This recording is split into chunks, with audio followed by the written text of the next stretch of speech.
Alright, hello. Camera's here. Alright, so sorry for missing the stream on Wednesday. I was not feeling so hot in the evening, and so that was kind of the last thing that I wanted to do. We're back with the same patch that we had before. So this is the full patch that did that last song that I released recently, which I ended up calling Nightingale. I intended upon this stream actually being looking at a couple of new modules, but they did not arrive when they were supposed to, which is aggravating, but happens. So I thought that instead I'd change this into what I intended to do later on, which is that one of my goals, based on some feedback I got from, I think, Mr. Basic on YouTube, for this year, is to try to be able to make an actual ambient live set, so something that I could actually take these somewhere and perform with some reasonable amount of confidence, which I've never really done before, and also which I feel is in some ways a lot more difficult in the ambient genre to do than like if you were a techno or a house producer. You know, they have lots of ways of switching between tracks, you know, taking out drum lines, adding in other ones, switching the bass and stuff like that. I feel like it's a lot more difficult to do in a sort of more amorphous ambient space. But what I'm gonna try today is just experimenting with some different ways that maybe I can look at doing these transitions, because so I've got of course the faders is the easiest thing I can use on the performance mixer, but the performance mixer also has an A and B, so I can send in two tracks at once and only play one of them at any given time. So I could fade one out, switch to B, fade the other one in. That's the main idea I have for making this work. But we're going to experiment around with a few other things too. If I had the TET, and when I do get the TET, we'll also look at like sort of using the TET as preset storage, so to speak, for modules, and we'll see if that works out nicely. But I must also show you that I got new cables. Oh goodness! But apparently, I can't read lengths, so look at how long this is. Going and going and going and going and going. It's like I could fit this to a case 4 cases over and still have slack. So I guess I've got my longest cables now, which is nice, but yeah, way longer than I ever wanted. Okay, so if we're gonna try out some of these techniques, what we do need is another sound to fade into. So I figure I'll just start off very, very basic here, and we'll just come out of marbles into flats. We already know marbles. Everything that marbles is spitting out right now is at least in the same key as everything else, so that removes that from the equation.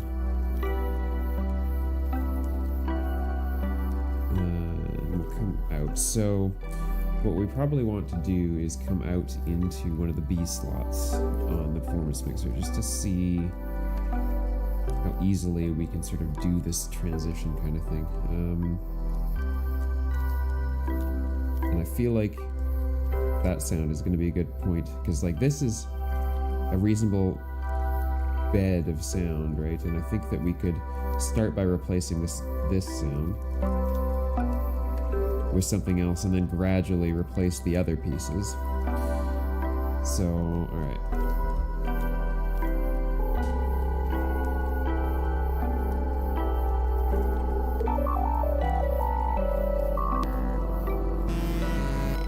Let's pick something that sounds okay at least.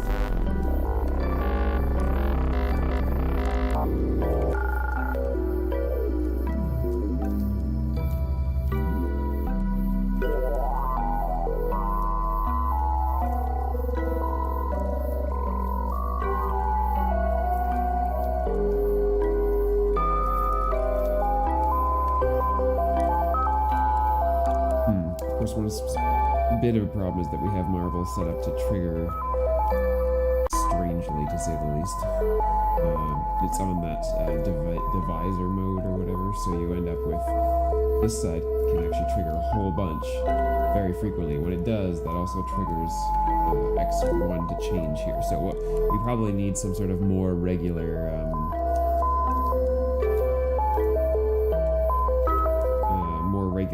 clock to just trigger plants. So let's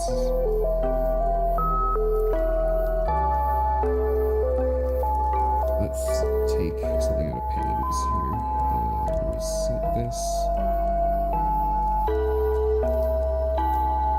This also needs to be in just A mode for now. We'll listen to B in a minute here.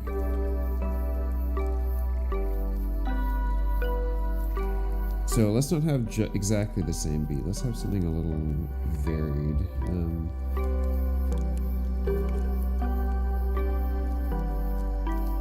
don't know, triplets?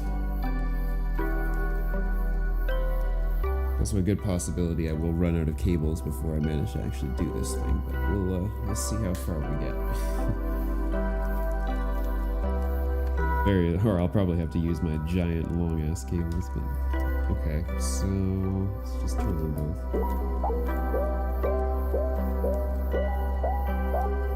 Of course, sometimes it's triggering in between, so it almost sounds like a pitch shift, which is interesting.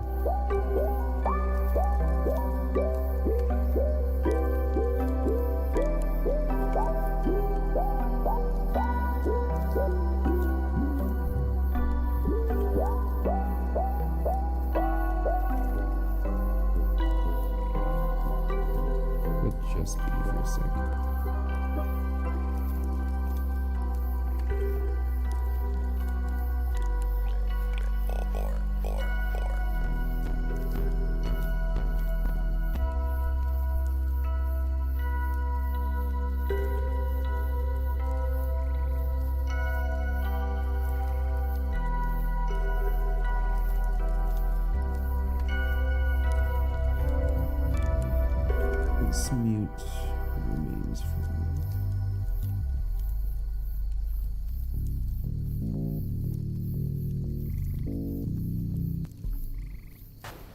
Of course, one problem with this is that what Marbles is putting out is, I think Platts is actually tuned quite low, so maybe let's tune Platts up a bit to be able to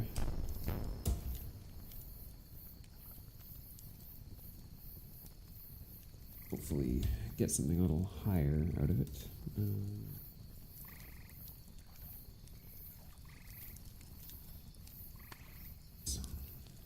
Scope tuner.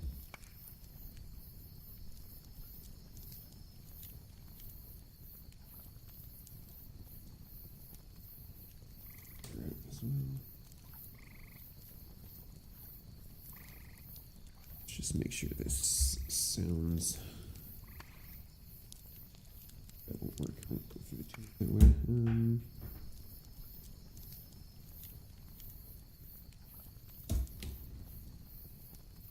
Don't want to mult it because it won't sound right.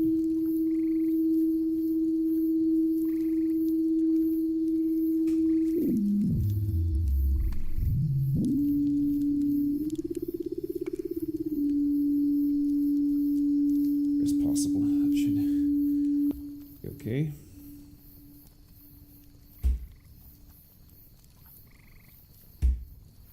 Is it this thing?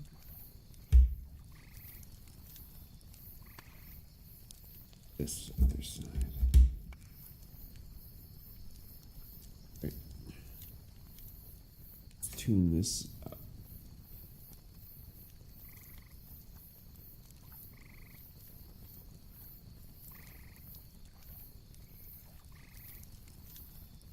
I don't know that I can tune it that far up.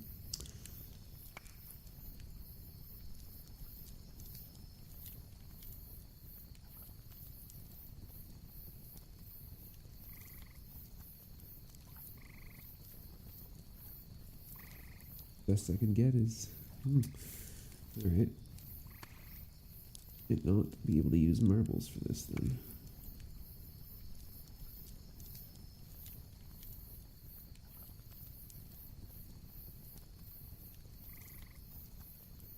this back into tune with C at least.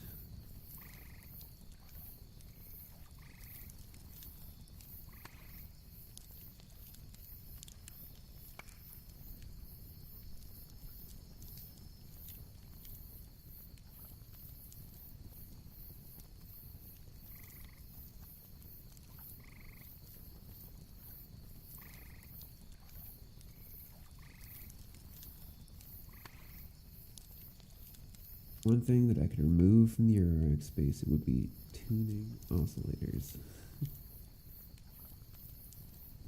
There.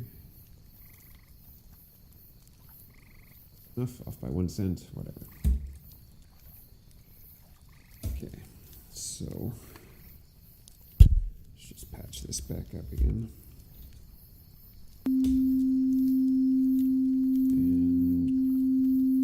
pitch is probably going to be.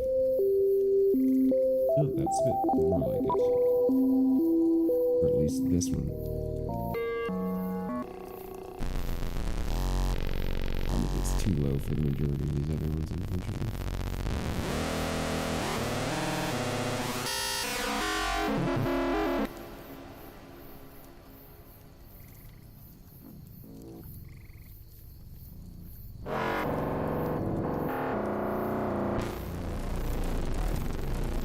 Obviously, we're not going to use that sound.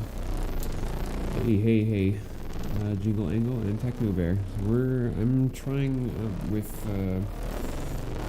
trying to do an ambient live set sort of setup, some sort of experimenting of ways of transitioning between different sounds with what I have for current gear, and seeing if I can find anything that seems like it would work okay.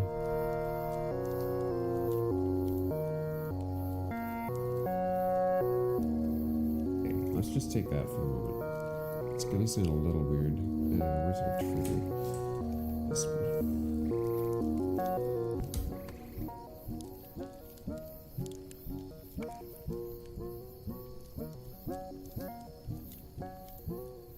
Just the.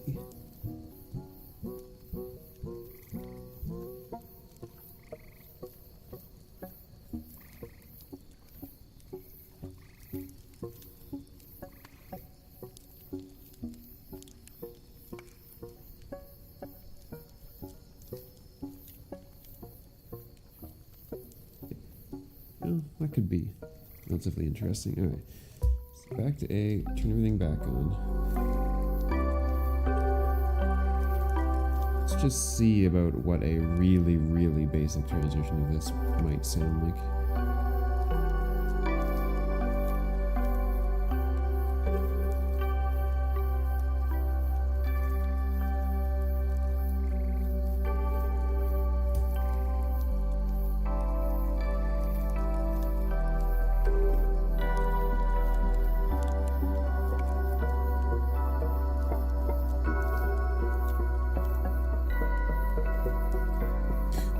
By the beat, I'm changing that up just a little bit.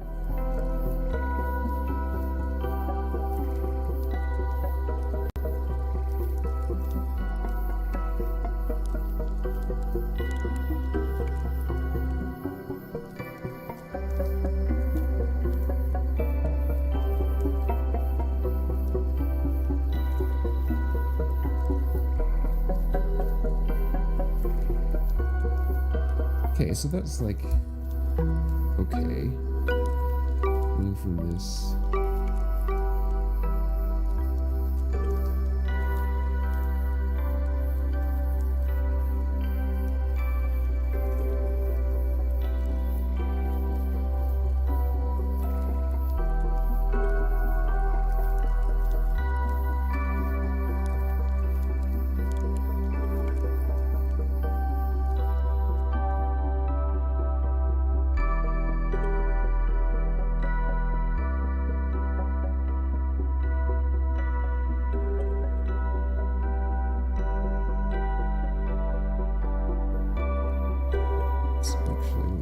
Sorry. What was I looking at? It's actually 7. I don't know that I would fade 7 out just yet.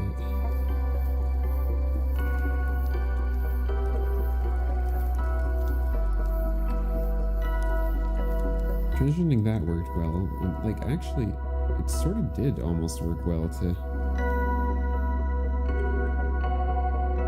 But maybe not. One of the things that I think I'm really going to need to be able to do this nicely as an ambient set is more switches in some way or another. I need to be able to like send the same signals to other places at a touch of a button kind of thing to feel like, or like essentially repatch at a touch of a button. I'm not really sure how I would go about doing that. I know that there are some modules that sort of let you do that, and of course once I finally get my TET, that will help because I can do a whole bunch of stored voltages that I can switch between, but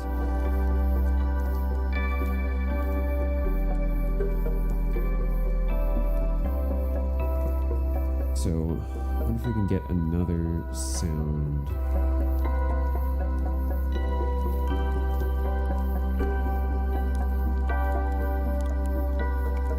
Yes, I do have my planar now. I've done a couple of streams on that, and it's been fun. The last song I made, actually, there's a bunch of it that was controlled. You can see this is the patch from the last song. There's a bunch of stuff controlled by the planar, which was fun. It was nice to make things a bit more playable in a way. So it was interesting.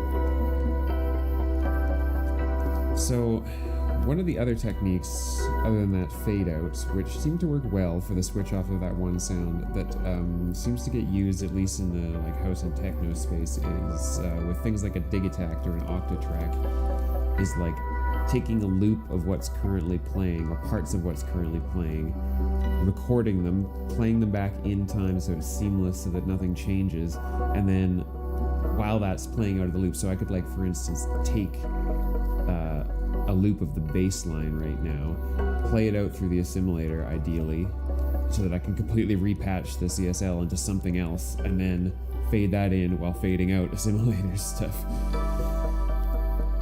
But I don't know that assimilator can do that, to be honest. It's a question of, can you trigger sampling? So sampling time.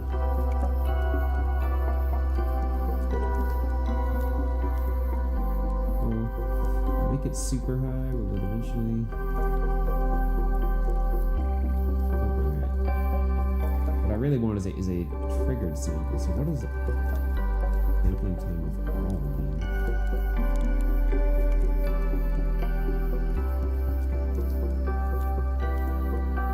Yeah, because the problem is you need to be able to trigger that sample button, ideally, because you want it to record like in time, right? So that we can then play it back in time.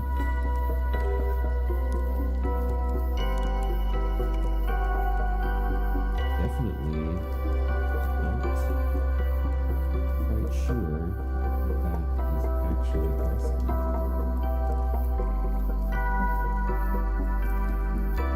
Location and zone destination. Those are going to be helpful. What we can do is set the threshold and sampling time, right? So, the threshold beside the input level. There, threshold. Ah, there we go. That's what I wanted. Okay. So we can use a CV input as the threshold, which should mean like CV high, it records, CV low. I don't know if CV low means it stops. That's the only problem. But let's try this with like C's. This makes me think I'm going to need more buffered mults to do this. Alright, so the final bass output sound comes out on 2.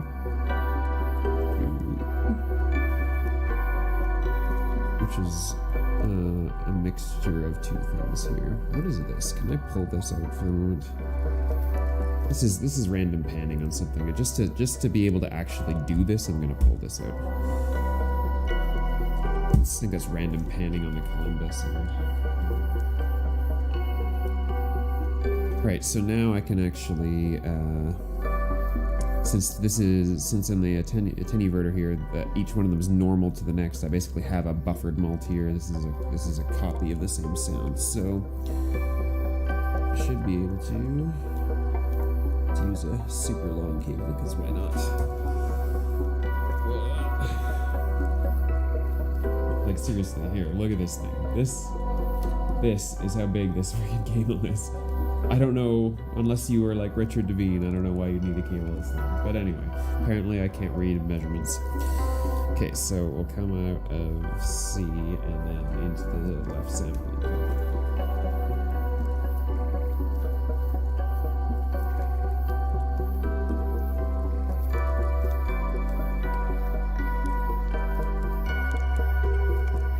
Trigger this, what we probably want is the same gate actually that's going into no, that's the wrong gate.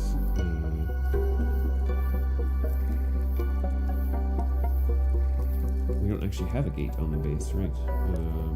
But that's coming out of the gate on track 1 of the vector sequencer, so we can steal the gate here so that we can trigger the recording to happen at the beginning of like a note, right? And we'll see.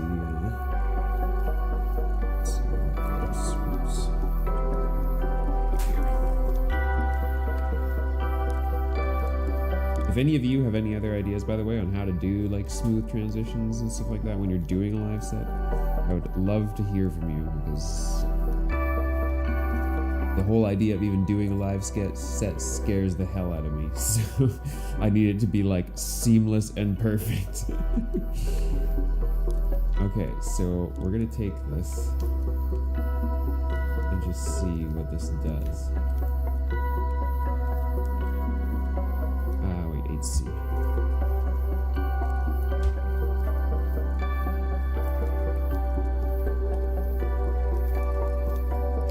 To enable the sampling mode, so there's sampling modes.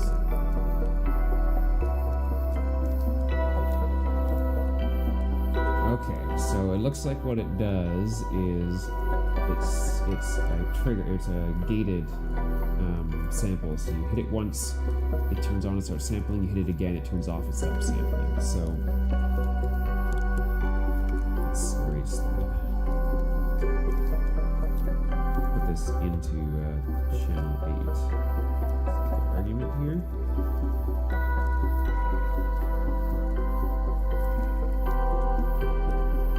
So what we really need in that case is something to like record a whole bar essentially. So we won't want to use the gate here. We'll probably want to use something from Pam's.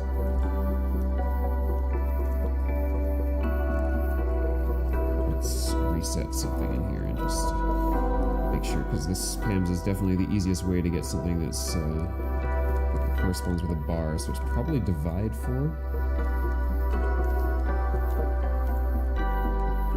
No, divide 4 is actually the whole notes. Divide 8.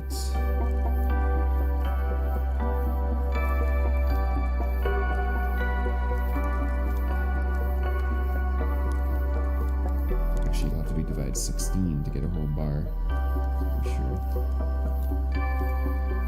So let me start recording, and then go recording, go recording, go recording, stops recording. Yeah, that should work. Okay.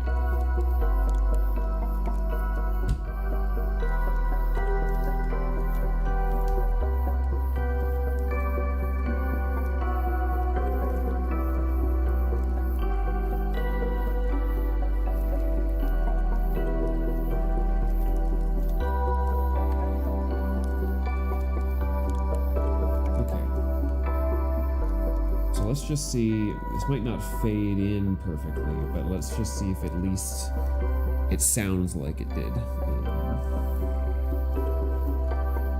Let's see if we can do a sneaky patch here.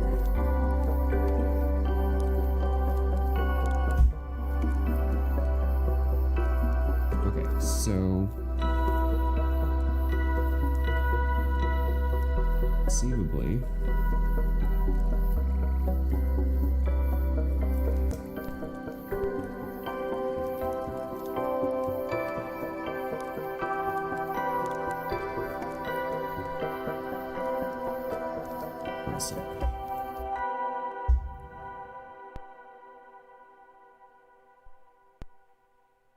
like we didn't actually record it.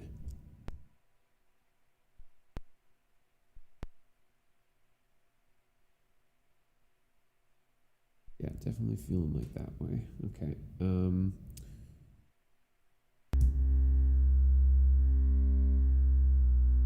Make sure we're actually getting sound. We have a crap cable too.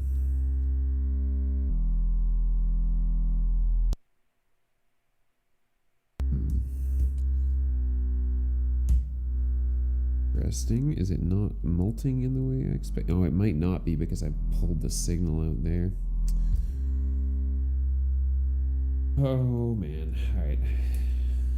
Apparently I do need more buffered mults.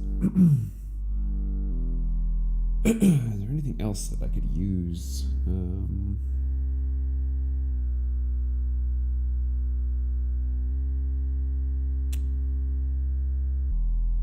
think so.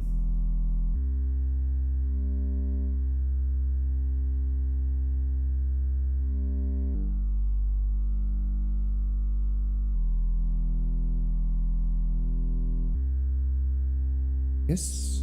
Could I?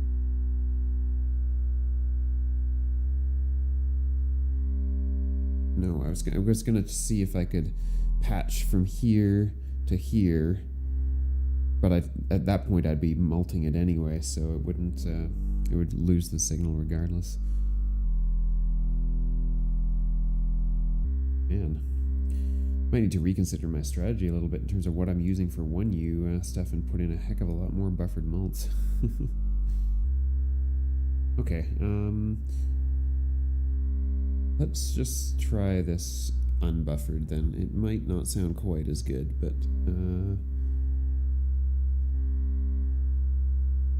I don't have any other ideas on how to do this, so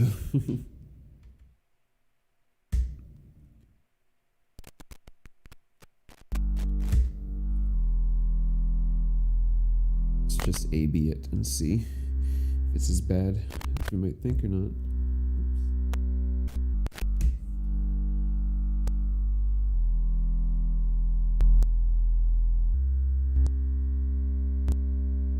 It's minimal at best, so that's good. Okay, we're gonna try this again. So, I'll get in there.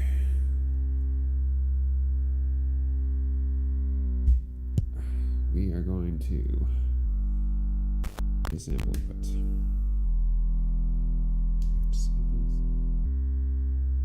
That's more like it. Okay.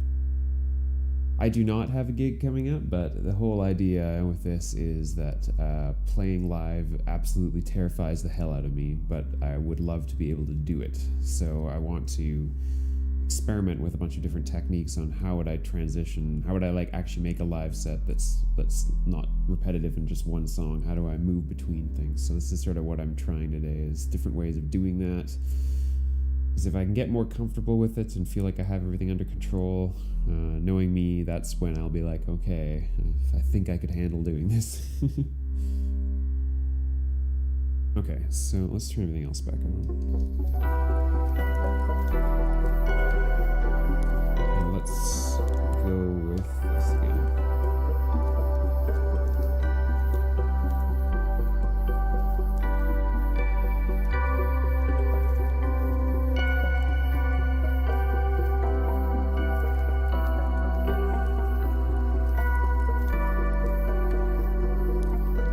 Yeah, that's exactly what I figured out this there.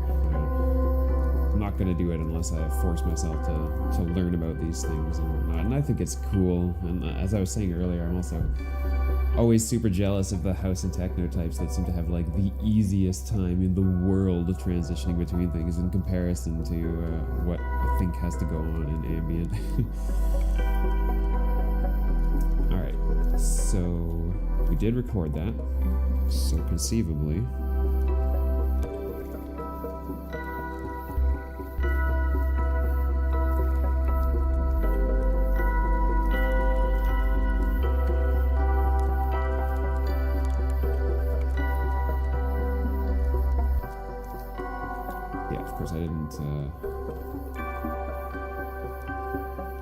I didn't put it in loop mode. I don't know if I would. So So I would record this, and that seemed easy enough, so I could have this going live. I could hold down sampling setup, and that would start it trying to record, and as long as I have something going at the beginning of every bar, then that can be used as a general recording trigger, I think. And then I think you need to mult this out to also be the actual trigger. So let's just see. Oh gosh, what am I going to mult this with? Oh, I got a red mult.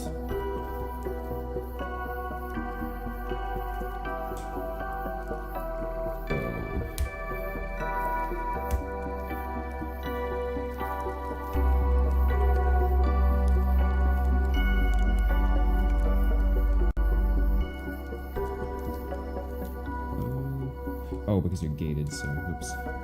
Let's be on one-shot mode so it keeps playing.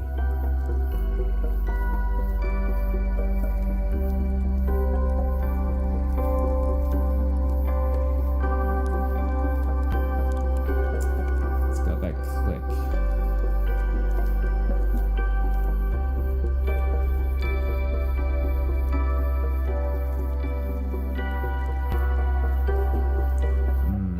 Don't like that. Let's just turn on the smooth things.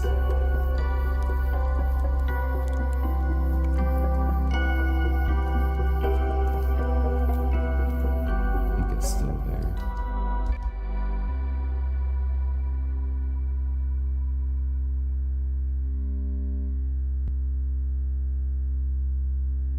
Do not like. Okay, what if it was just in looping forever?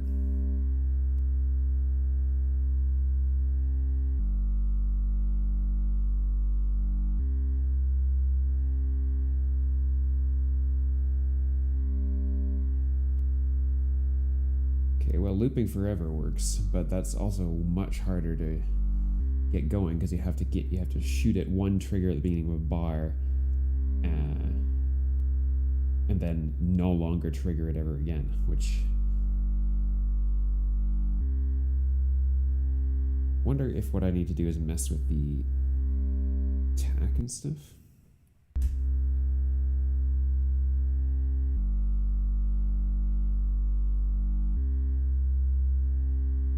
Agree, but the house and techno folks seems like less of a chance for transition, but we really appreciate the people who can keep that interesting. Yeah, it's true. It's true.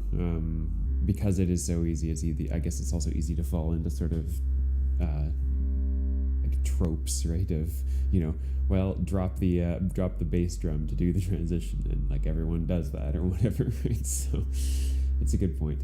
And yeah, I think that a lot of what I'm doing here is going to be similar, just it's not as easy to do some of this. Like I mean, I've watched a ton of the videos from Mylar Melodies on YouTube, because he has a bunch of videos on like live techniques in Eurorack, and a lot of his revolve around switches and sending triggers into different sounding drums and stuff like that to change things up, which is, I mean, if you don't have drums, that's tough.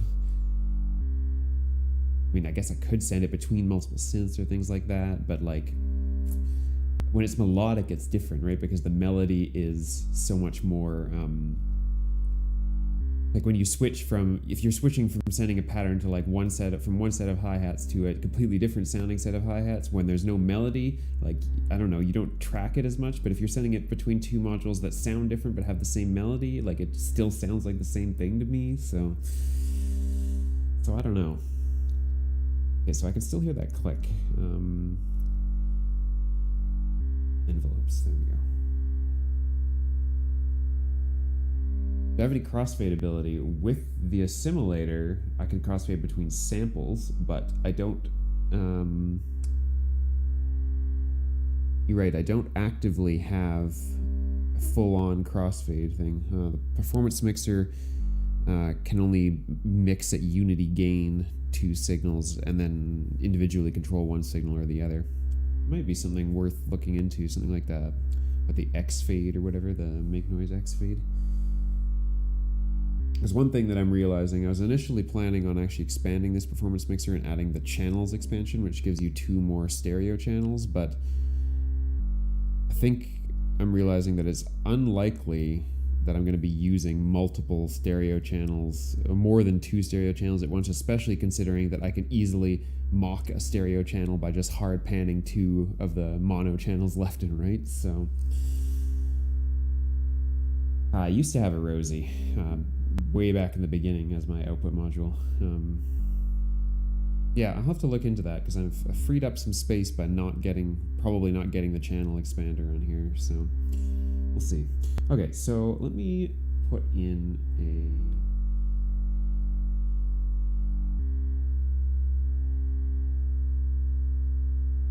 let's just put in a small back envelope and just see.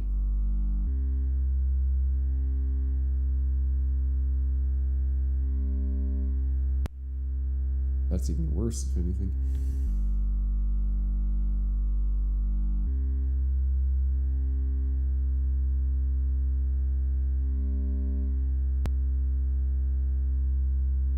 Like, it feels like that problem of like that you're not playing the sample from a 0 voltage starting point or whatever, so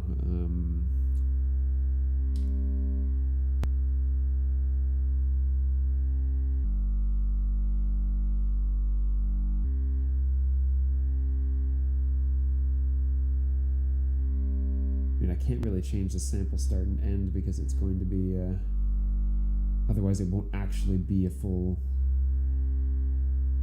length loop. But here's one that seems to be a 0. Let's just see. It's still clicking in.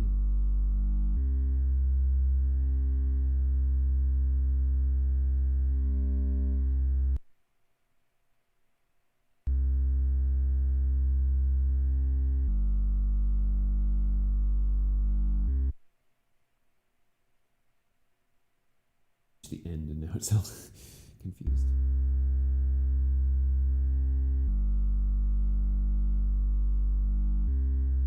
I assume that everyone else is hearing clicking, by the way, and it's not just me. There was a click.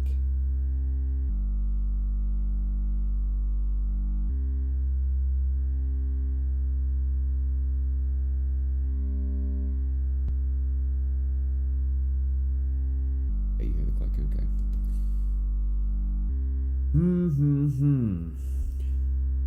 That's annoying because that's what I feel like would be a very, very necessary technique in terms of doing this, is being able to record a loop and then play back the loop and not have it be all clicky. But I wonder if some of that comes from simply that, like, when you're doing that in a techno or house sense, you are often recording drums and there's actually gaps where there are no sound. So let's just experiment in that case with a different sound and see if we can get a similar thing that doesn't click, and then that'll tell us for sure.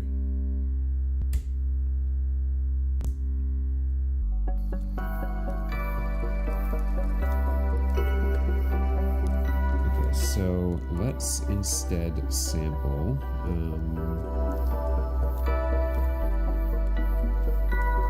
let's sample what we've got coming out from Platts. I mean, we wouldn't use it this way, but let's just see.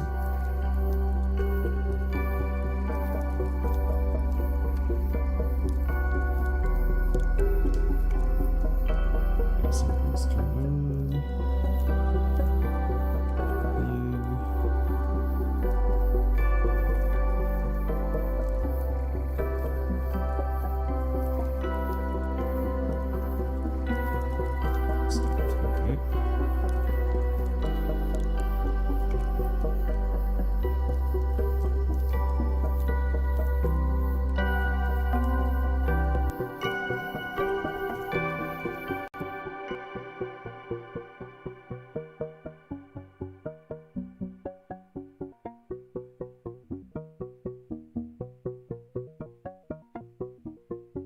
It is supposed to sound like that, don't worry.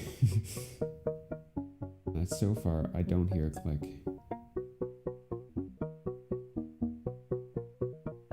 Yeah, even on the transition point there, I don't know. Let's just see if we turn off smoothing, does we also not hear a click?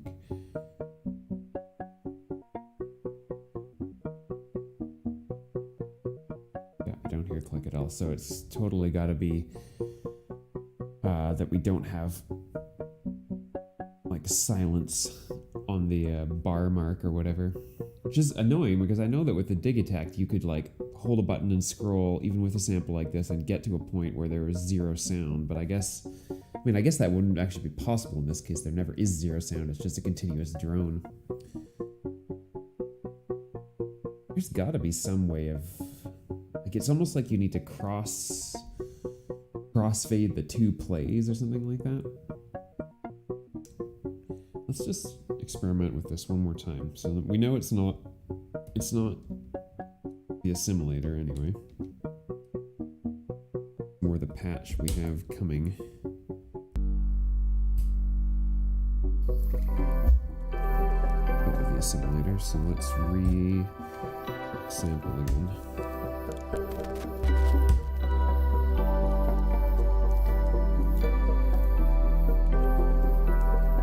We'll just straight up sample it first, and then, yeah, I mean, like, if you could get the, if when you're playing a sample, you could get, like, the release of the last one to intersect with the attack of the next play, then you would, and I don't know if that's possible here, because it's, like, it's a monophonic channel, so, but let's get it recorded first.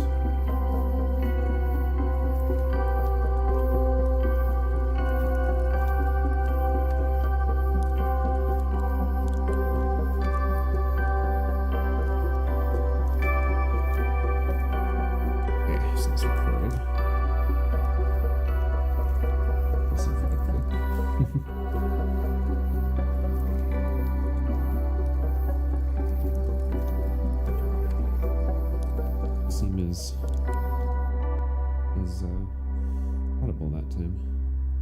Might have lucked out. Still, we should. No, it clicks. Okay. So, whoops. There's this OV or from last volt.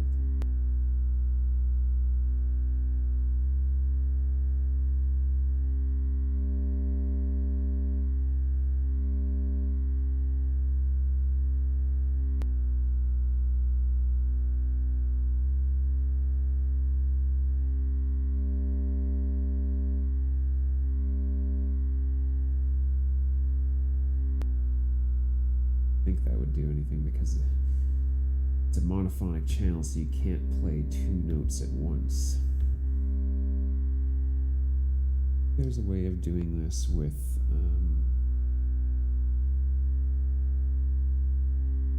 multiple channels or zone. Well, zones won't work because zones are still monophonic. Multiple channels would be polyphonic to a degree. If you set them, the samples, this is the bass from the CSL.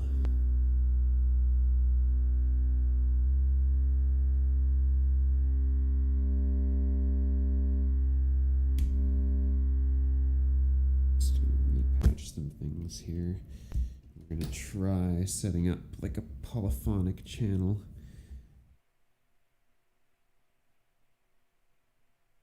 Seven out instead now. So if we set 7 to also be new 9, I guess. Set the second one as a not cycle.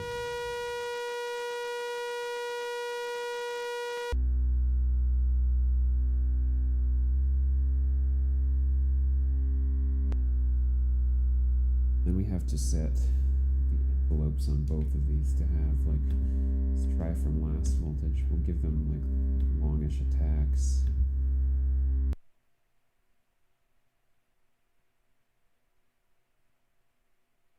Oh, it might actually play both of these. It might play both of these channels on their own track. That's oops. Okay.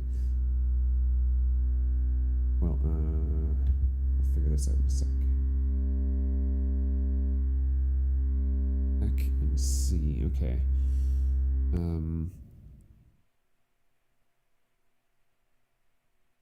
Yeah, for sake of argument, we'll put them both in on one channel and in AB mode so that we can hear them both at the same time at least. 6.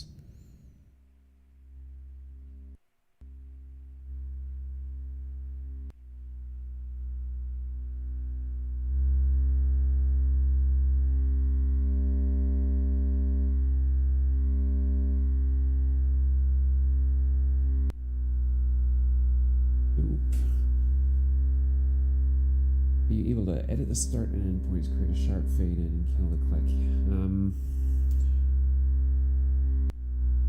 Yeah. Let me just try this method I'm doing right now with a very sharp fade in and just see. Does what you're doing.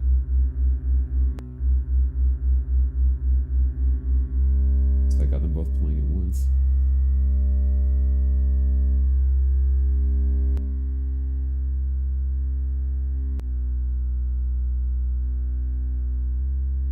Triggering multiple times though.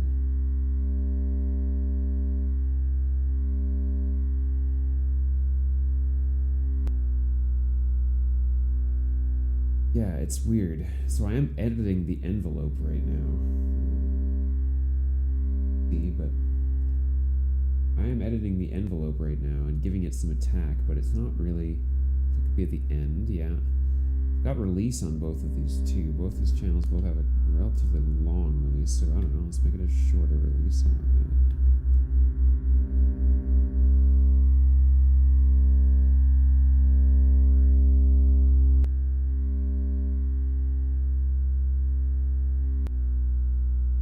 Still clicky.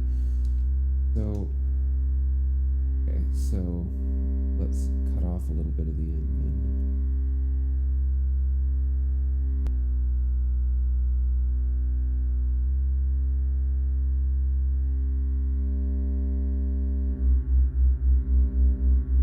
Playing both at the same time and they phase against each other. Oh, I think I didn't hear the click.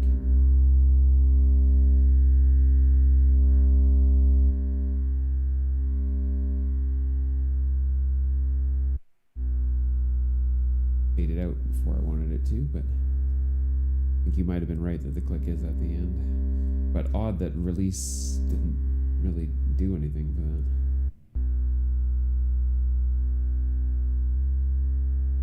Yeah, so of course the problem now is that it's slightly shorter than a bar. So you have that little gap at the end. The release won't change it because it's still the same sample that we've cut the end off of, right?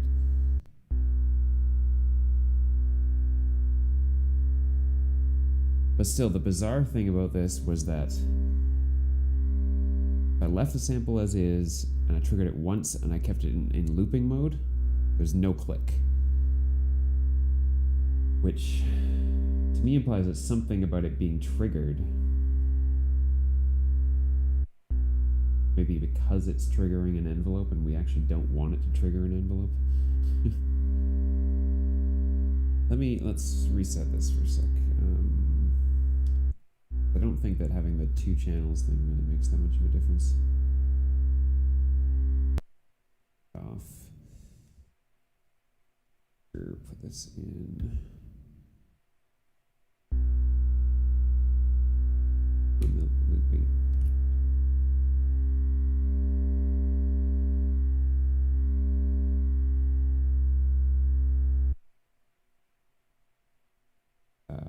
Right. So we're gonna set the sample end first all the way.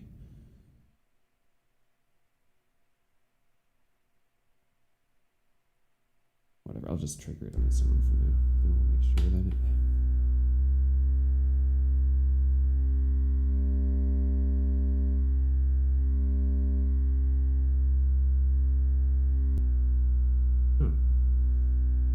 Got the click back.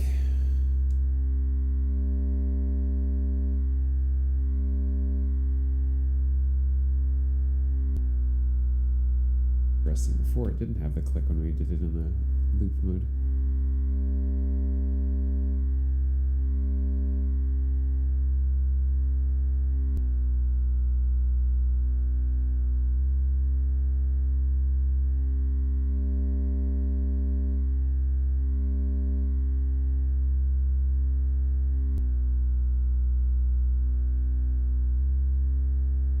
still has that click unless I take the sample end and crank it back slightest bit.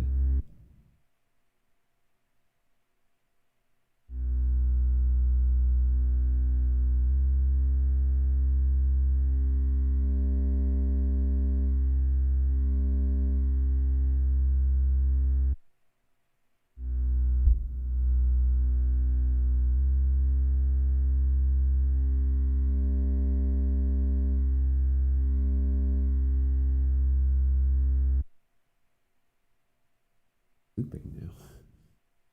Kind of loop end.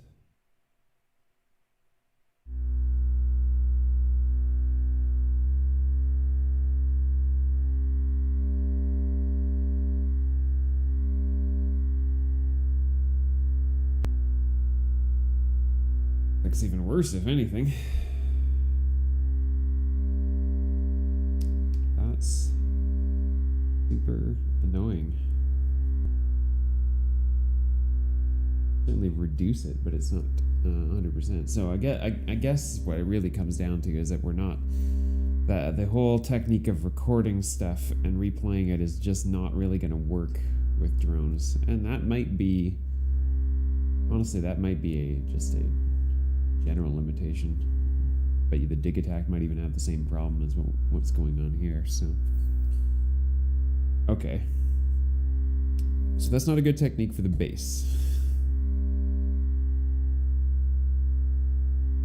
Let's take these channels out again.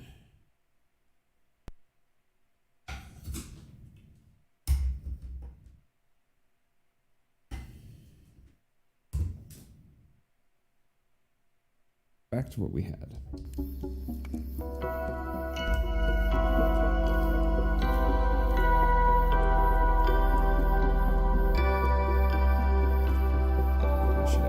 Make sure this channel is not in the mix.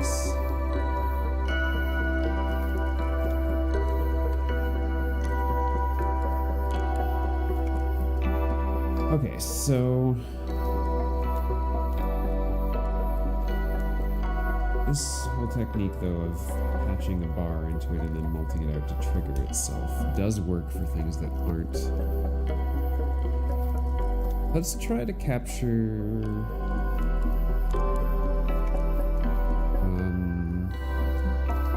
Rainmaker sound, maybe? We can sample in stereo, although actually it won't play back in stereo because it needs 2 channels to do that. So let's... what else have we got? I mean, we're not going to resample that sound because it's already sampled.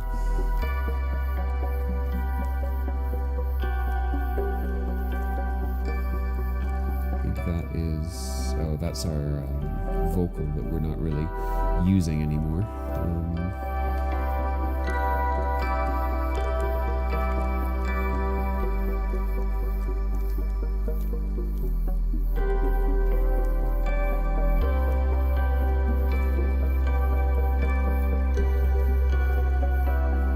So, other ways that maybe we could transition bass line, seeing as it's a drone. I feel like you'd basically have to fade in another bass, which, yeah, I'm more and more thinking that you're right, that I'm gonna need some form of crossfading in my rack to be able to do some of these things that I want to do. And sort of like, and I would need like I almost want to say like an addressable crossfader so that I can take a whole bunch of signals that are coming in and then pick one to route to the or pick a few to route to the crossfader and not to where they were originally going, so that I can then fade between the two and then seamlessly switch from that one signal being sent through the crossfader 100% on its side to bypassing the crossfader and just going directly in. It's definitely feeling like I might need something that I was looking at a while back, which is like a WMD SSM, it's a digital switch matrix, which is essentially like a 4-in, 4-out matrix where you can like send signals in and send them out and patch them like patch them together in unity gain, or like mult them to multiple places or things like that. A qubit crossfade module, okay. It's not one of their new ones that just got announced at NAMM, is it?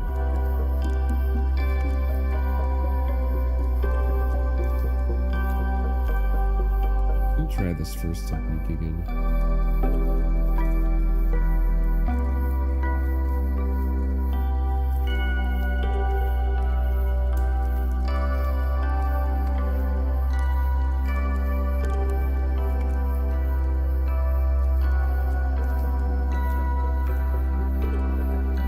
So that works really well. The fade out A switch to B, fade in B thing on the performance mixer is really good.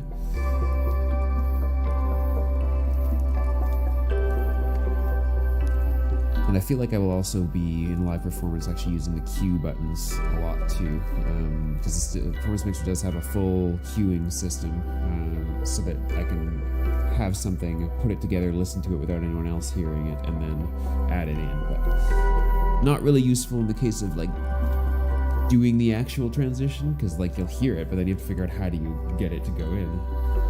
The Synapse module. Let's look this up.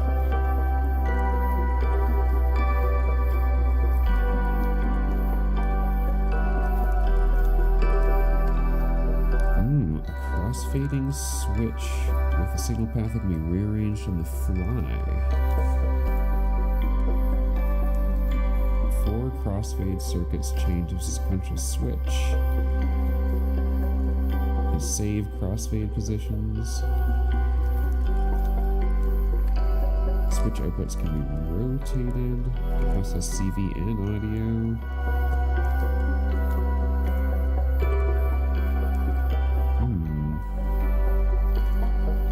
The only problem being that it looks huge. But I guess it's got 4 crossfaders, so that's... And 4 crossfaders that you can fade between the crossfadings of. That could be interesting from the perspective of like, you know, you have a whole bunch of signals you want to fade between simultaneously. Yeah, I'm gonna have to take a further look at this. I mean, much as it is huge, how many HP is it exactly? It just looks big, but the manual will say how many HP it is, or we're gonna have to go to modular grid.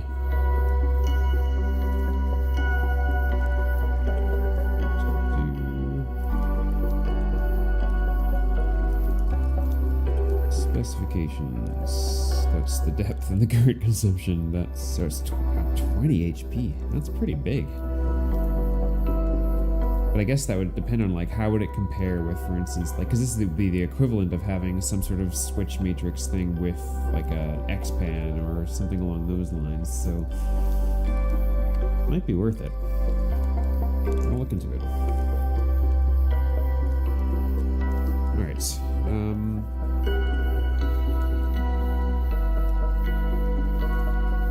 So why not? We're already here and we're already trying this technique, so let's see if we can record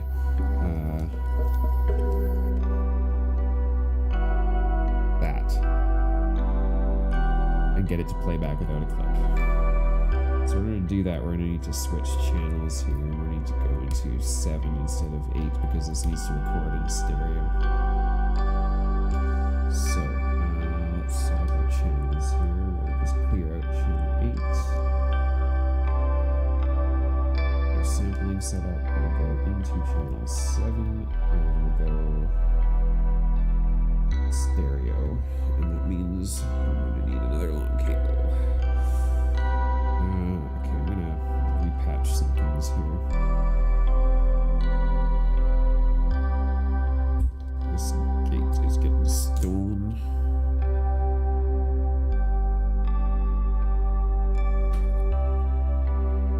Just our Columbus sound, so we can do without that for the moment. This way I have 2 sets of mults. Not ideal, I still need more buffered mults, I guess, but...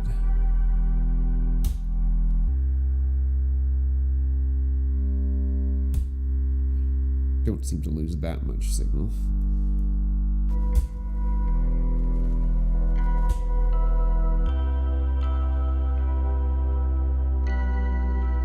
Thanks, I will have a look at that afterwards.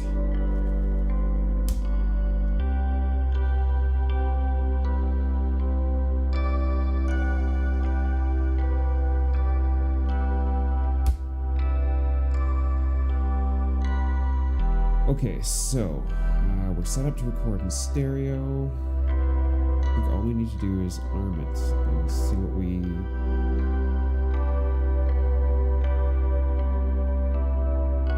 get. I think what I'll do for the moment is, well, let's leave it in the mix, and we should be able to hear it on this channel when we finish this up. So wait for a bar to come around here.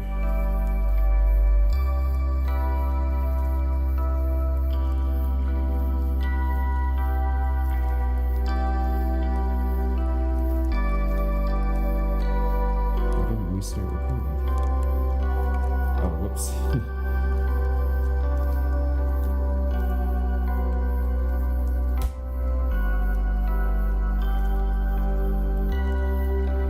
I need to erase that one because I don't think it did what we're supposed to do.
I think that worked.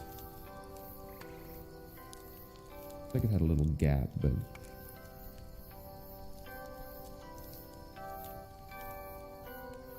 a little bit. Just temporarily turn the reverb on these channels.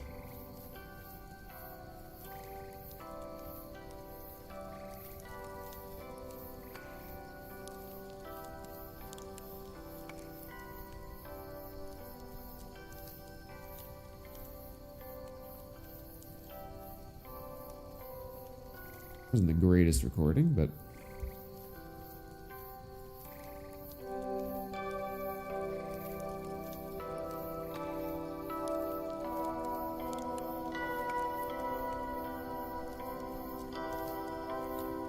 it worked okay. The only problem here, of course, is that I need to be able to like seamlessly replace what I just sent in here, and of course with the stereo channels there's no A-B side, so you can't flop like that.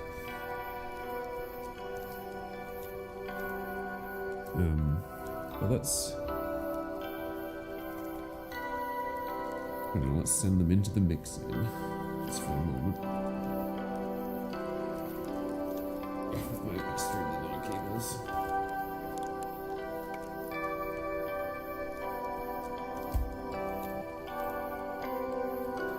Actually, sending them to mix in isn't good because then we lose the reverb. So we'll steal number 8 here, which is just the common bass that I'm fine with ditching that for the sake of trying this.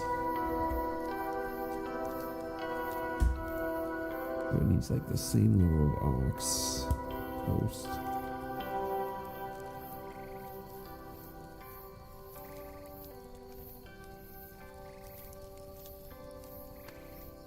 Quiet.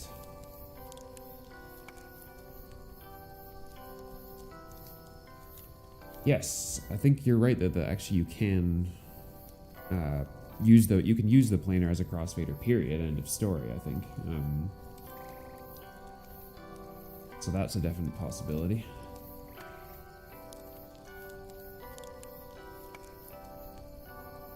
But that's not going to influence the actual output level here.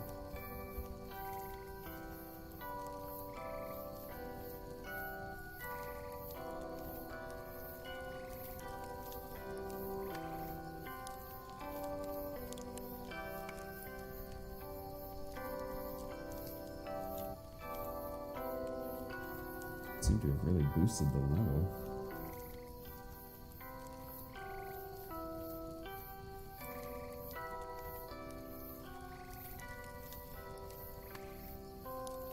Oh, whoops. I forgot to get out of the mix, that's why.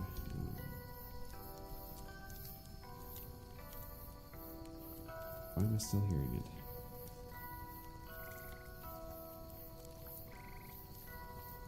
Let me select channel 7. Why is this still in the mix?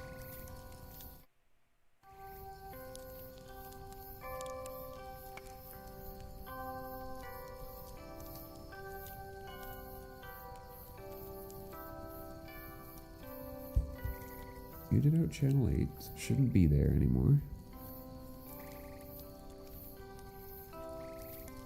Level is off. Oh. Monitors, yeah. Okay, so now turn that way down.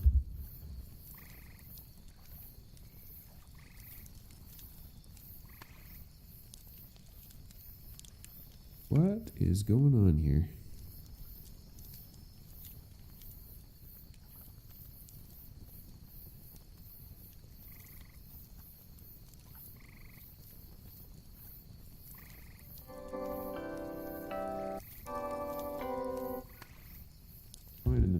But it's not outputting on its individual channels.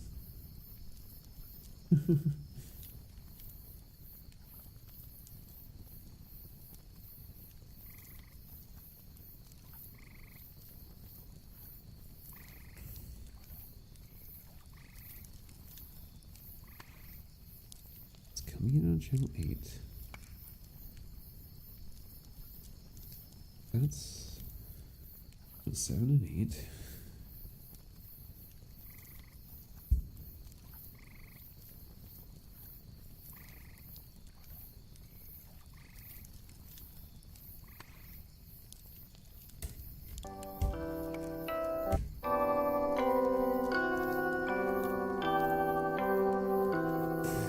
Maybe I should not mute channel 8. Duh.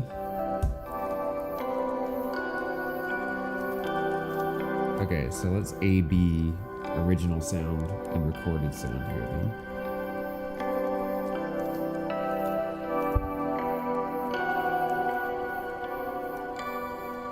Which would be a good opportunity for a crossfade, which we will try with the planar after this.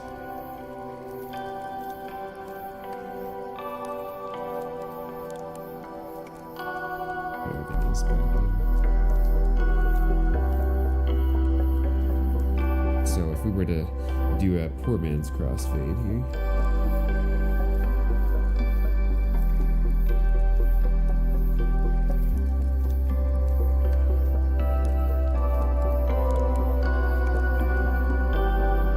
Okay, so now we'd be running off an entirely recorded version and could conceivably switch out the underlying patch there. So that's complicated. Very complicated. Hi there. Good to see you around. I can't actually read your name because it's in such a dark text. Alaric, I think it is. Yeah. It's going good. I'm just experimenting around with techniques for doing a live set and transitioning between things in Ambient because live sets scare the hell out of me, but I want to do one. It's good that you've been getting into VCV and stuff like that. Welcome to the end of all of your spare money for the rest of your life. At least if you got into Eurorack. VCV, I don't think so much, though, but it's crazy. It's crazy. I mean, I don't know if all of you saw some of the stuff from NAMM, like Behringer is releasing a whole crap load of modules that are like really, really cheap, which is interesting. We'll have differing opinions on that, but I think it's good that that'll help more people break into the space at least. Yeah, your case was cheaper than a module. I don't know, that was one of the biggest barriers to entry I found initially when I was getting into Eurorack, was at the time, there weren't really any cheap cases out that you didn't have to like mount in a rack or things like that, and so, yes, that's one of those new ones that came out recently, right? What exactly are the two modules that are in it? I've seen them, but I don't know what they do.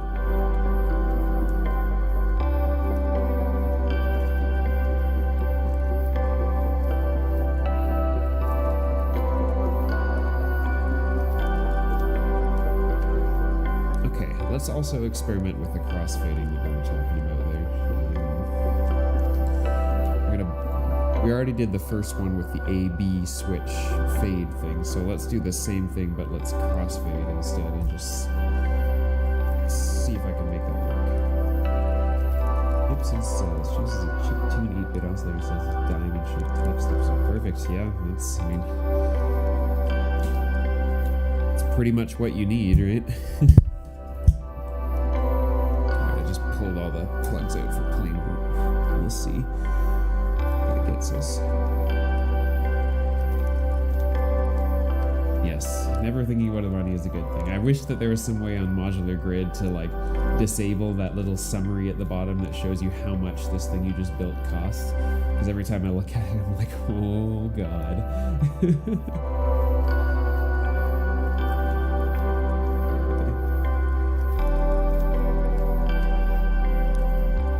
Okay, so I gotta remember how this works to crossfade between two things. So because the inputs here that we're sending in have to come in on A and something else. So in order to crossfade between them, you kind of need to, and they're also normaled to one another, I think. Like, so A is normal to B, is normal to C, is normal to D, or something like that. So I think that you're supposed to use A and C, if I recall properly, to crossfade between two signals. Because C is normal to D and A is normal to B, which would essentially give you a vertical crossfader. So let's just have a listen. See if this makes sense at all.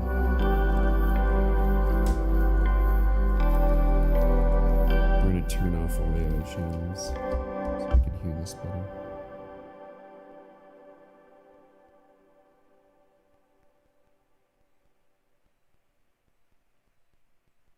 Well, it doesn't so far.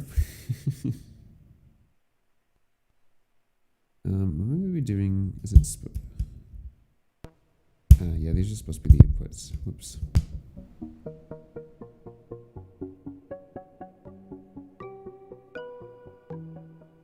Yep, there's a crossfade. Cool. So, in context.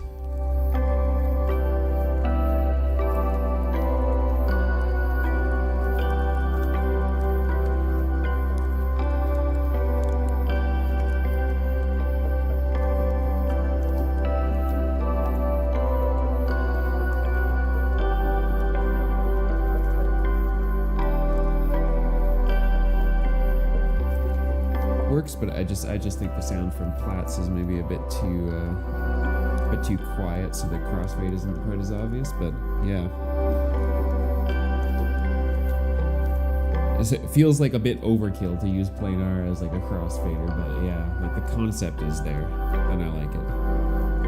I suppose you could technically crossfade two things at once, but they'd all be like relative to each other. And of course, you could record the crossfades in planar, which would conceivably be nice, but I guess it could be cool to use it as a if if you had recorded a crossfade between two things, then it would save you a bunch of time to be able to just be like, okay, I'm ready for this transition, play, it crossfades out into the other patches that you need to do, and then while you can simultaneously work on other stuff. That could be interesting.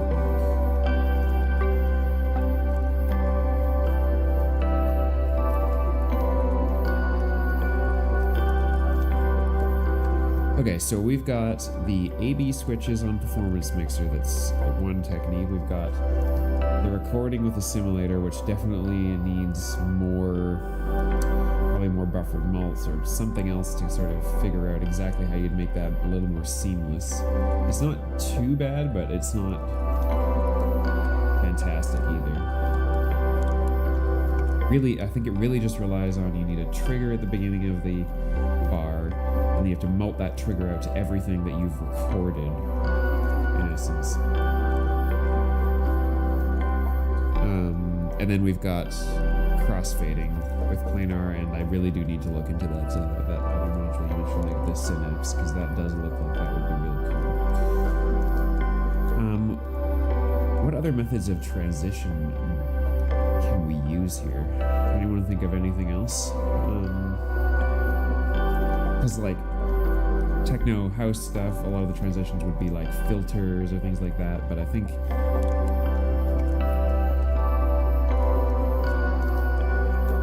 of course you could use a filter as a fade or things like that, but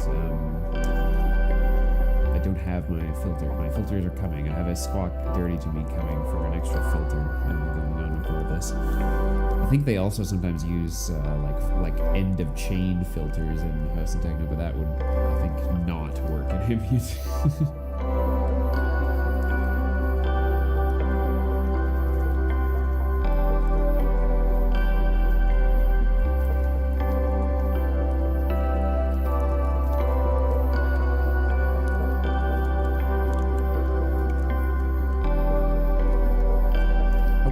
Morphogene might be a simpler option for like capture this thing and play it back. No worries. Thanks for dropping by. Yeah, hope to see you again. And if you have any things that you'd like me to go over on these streams, feel free to leave a comment or whatever else. I'm happy to make this something that's useful for everyone.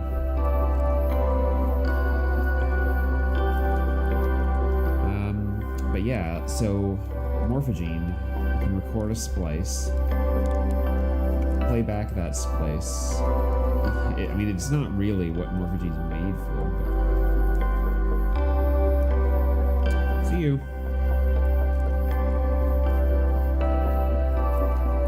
Because really, you'd have the gene size all the way wide open. You wouldn't use organize or slide at all or morph at all. It would kind of be like, what a waste of a module.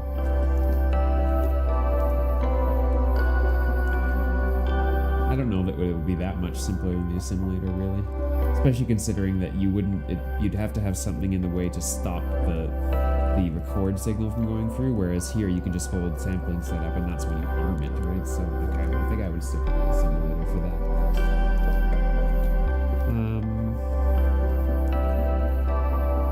We got normal fades, we got crossfades, we've got the recording of stuff. What else? So other options would be, or another option, especially in sort of more generative stuff, would be to, instead of crossfading the sound, you crossfade this, or it's not really crossfading, but you gradually start mixing the sequence together. And I think that's a lot harder to do. Because you'd think like it can't be as simple as an actual crossfader for when you're talking about like CV voltage values, because you don't, like if you have one sequence that's running on 16ths, another sequence that's running on 16ths, and you try to just blend them together additively, you're going to end up with notes that are way the fuck off. Like, who knows? Another thing you saw a DivKit do is copy settings from PAMs and have two sets of settings. One alternate version with variation, and switch between the two PAMs. You know, I've actually literally never used banks in PAM. Okay, let's just have a look-see.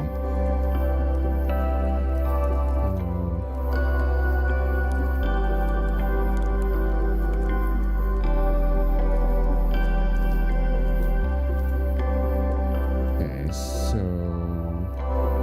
yeah, all right, here's the banks. Oh, this is brand new to me. Okay, let's try this. Okay, so we'll save this to bank A, and then let's I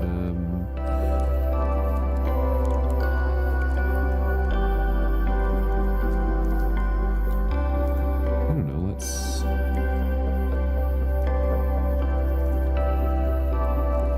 what did we just change the clocking on? That's Rainmaker's clock and Goggle's clock.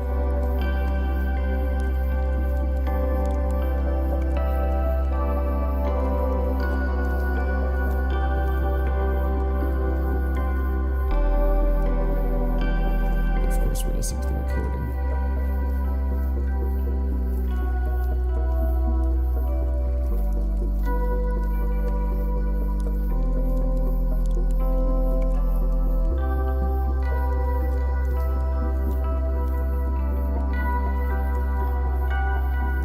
I don't know that we necessarily want to change the clock, but let's just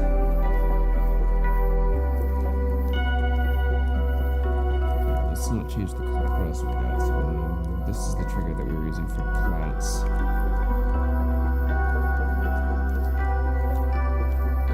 So it'd be easy enough to go in here and say, let's set up random skip.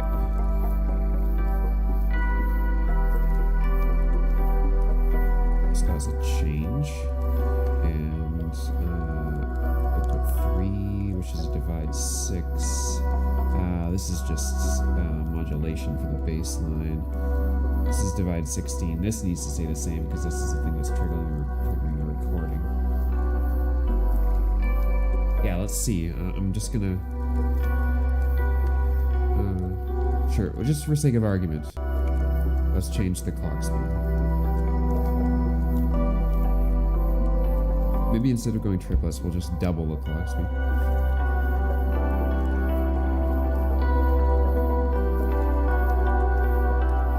So, and then we'll take all this and we'll save it into bank B. So now we can load bank A.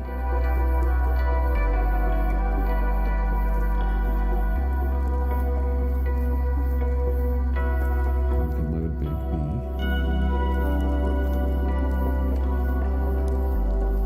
I mean, maybe not the best thing exactly to transition between, but it's a good example. So, okay, can it be controlled by CV?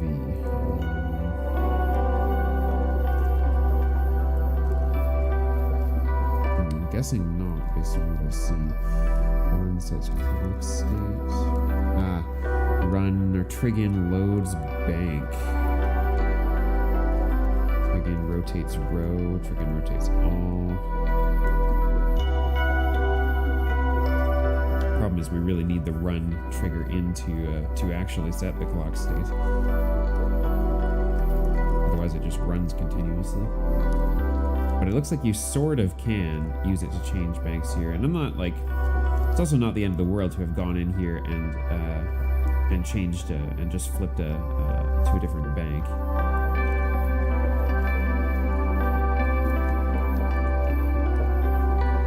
If that's the only tweaking you're doing in PAMs, you could just stay on this load screen the whole time. That's an interesting idea. Especially if you had different rhythmic patterns coming out here. I don't think it actually really is the best to change the clock speed, but it was just more of an example. Yeah, that was good. What else was I talking about? Right, mixing sequences.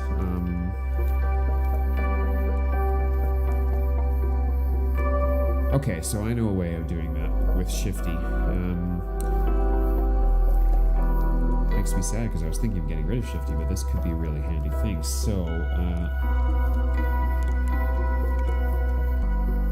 what's going to be a really obvious way to do this? Let's make let's take part 2, or maybe part 3, and we'll generate a little track for it here. Preferably that's not all C's. Just a sec.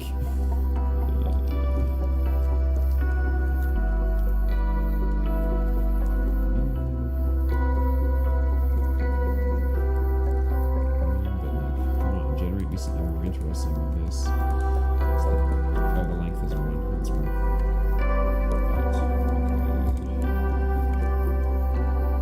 There. Okay, so we'll take track 3's pitches. Wait, can we do this with Shifty? We need multiple inputs going to a single output. No, actually we can't do that with Shifty. Shifty only is the single directional switch. It's one input to multiple outputs. You can't do it the other way around. But you can do it, I think, with the switch in Disting. Let's see if they've updated the modes app to actually have the new Disting modes in it.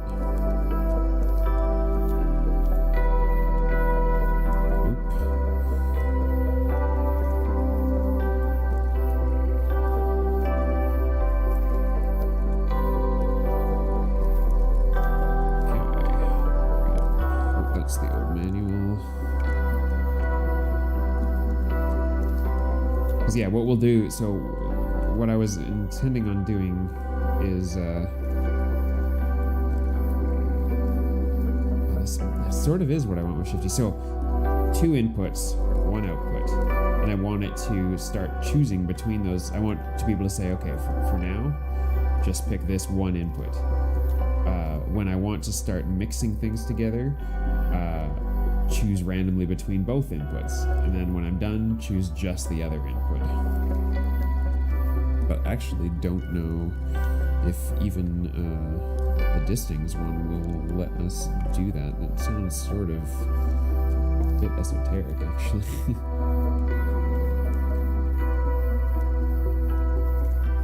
Come on, you can load the manual.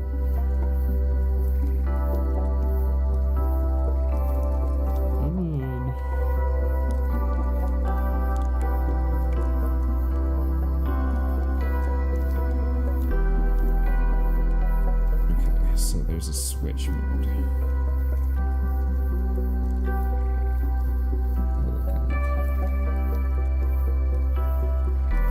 Voltage controlled or triggered crossover switch. Either X goes to A and Y goes to B, or X goes to B and Y goes to A. That's just switching over between the 2 of them. By using only 1 input, the algorithm effectively directs an input to 1 of 2 outputs. Using only 1 output, the algorithm chooses between the 2 inputs. Okay, so that's actually what we want. So this is N1. Oops, sorry. Let's do that. ABC. Ugh. Too many cables, sorry.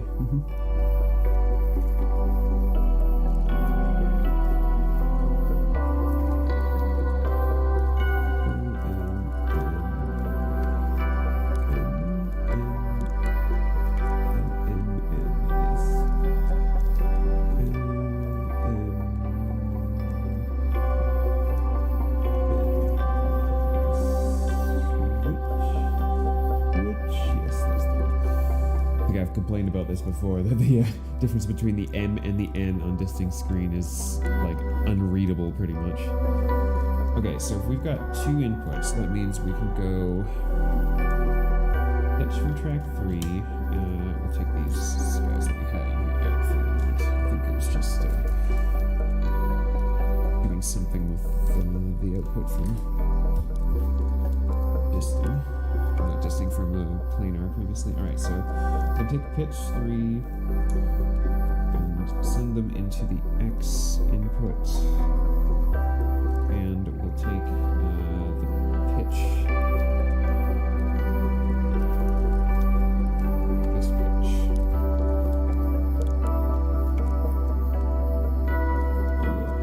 this pitch, send it into the Y input.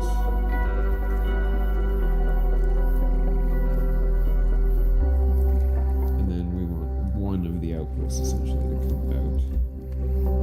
Going here. And now Z is control CV. So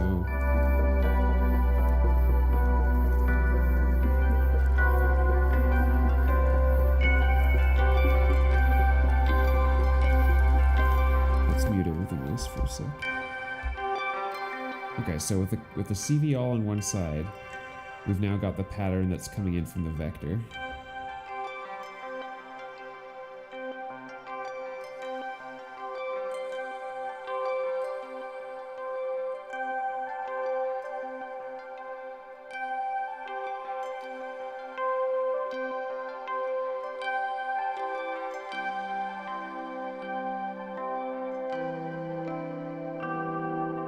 I'm not sure if this is crossfading or just choosing, to be honest. I think it may just be choosing.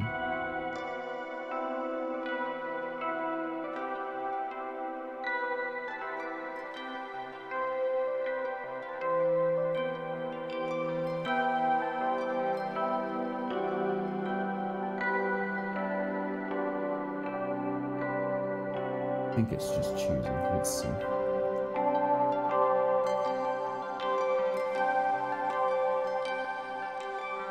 Yeah, because it only has two modes. It's either a switch at 0 with some level of hysteresis if you need to.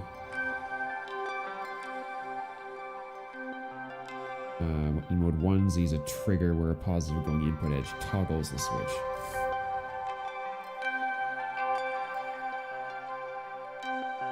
It's not exactly what we want. It is essentially what we would do, what I could do to some degree for these things, which is to have two different sequences running into the same thing, and then at an opportune time switch, because this has a lot of delay on it, right? So with the delay lines fading, it's not so bad. I mean, never mind that first pattern doesn't at all match with the second pattern, but you know. But it would be a lot nicer to be able to have it actually blend the two patterns together. I'm really not sure how you would do that, because yeah, you definitely can't use Shifty to do it.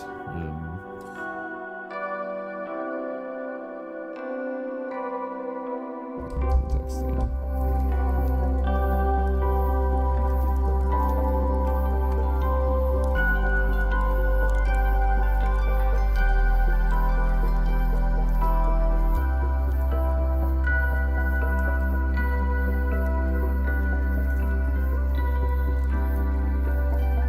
It's actually kind of nice to every once in a while switch the pattern like that. I kind of like it with the fading delay trails.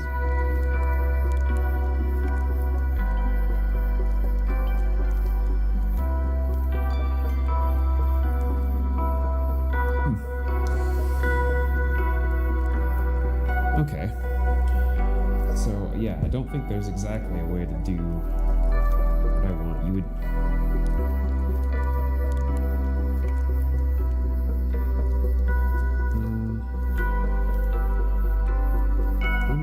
Shift register, that wouldn't really do.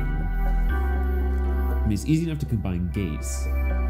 Like if you were combining rhythmical stuff, that's simple because it's just, yeah, I can merge them together. If they're both high, they're both high. But with pitches, it's a whole other ball game.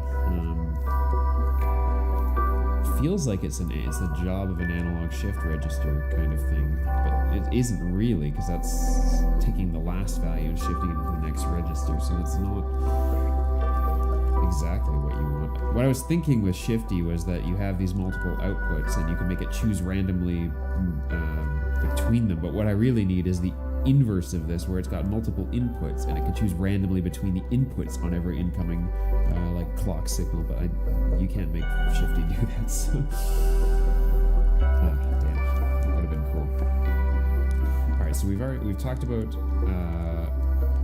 crossfading sound. We've sort of tried to do crossfading signals, sort of. What other things can we like fade between or switch between to cause transitions?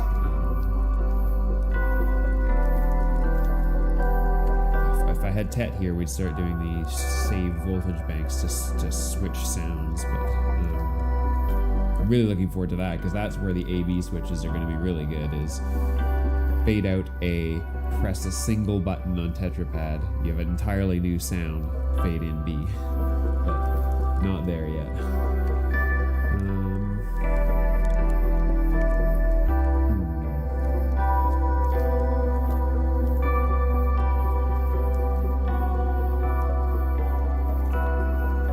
nice, and that PAMS thing worked out well with the loading of different banks.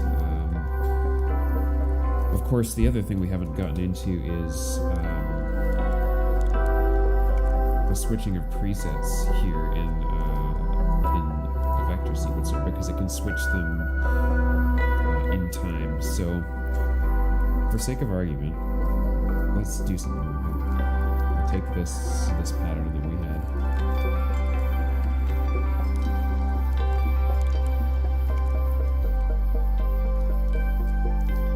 And okay, so if we want to make a new preset out of this in part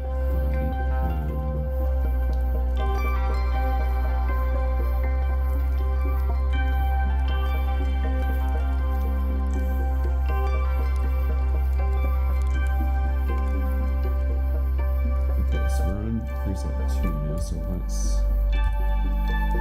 give it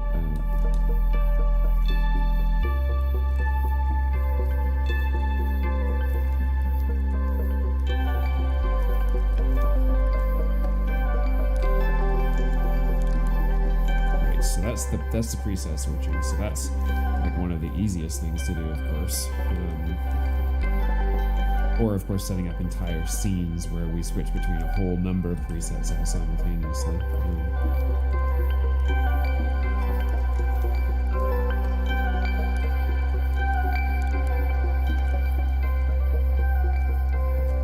Kind of surprised at how good some of these acid things actually sound with this reverb, especially like this second preset.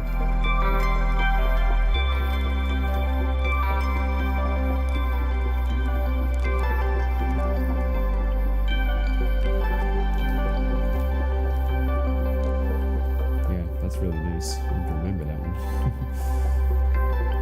Okay, so that's the preset switching, and then the scene switching we could also do. The scene switching is going to affect a lot of things simultaneously, so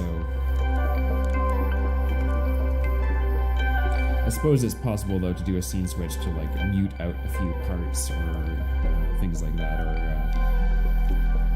I guess you could even use scenes if we wanted to gradually like if we had a whole bunch of sequences running out and we wanted to gradually remove notes out of them to make them more sparse, and then start adding in notes from other sequences in like, or from other parts as we like transition between all of these presets, that could be interesting. But that'd be much more of a manual setup beforehand kind of thing, which I'm not entirely opposed to, but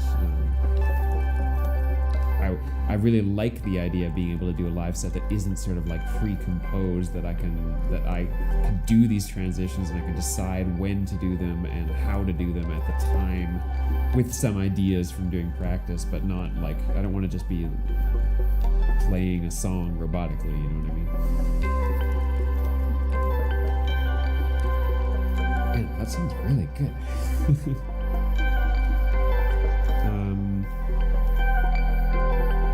I don't think there's anything else. Well, there's of course the evolve button on the vector that I would probably use extensively, I would imagine, in a lot of the live setup stuff, to at least inject some changes into everything.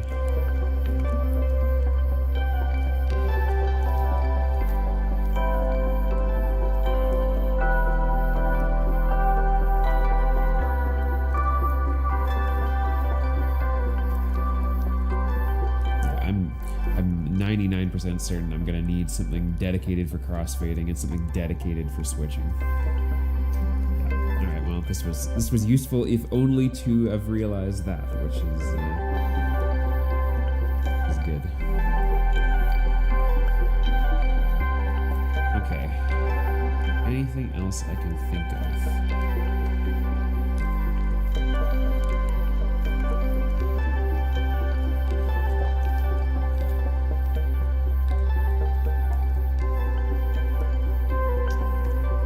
I think so. I think that's about as far as I can go with this for now. I'm gonna have to do some reading on these modules you all mentioned, and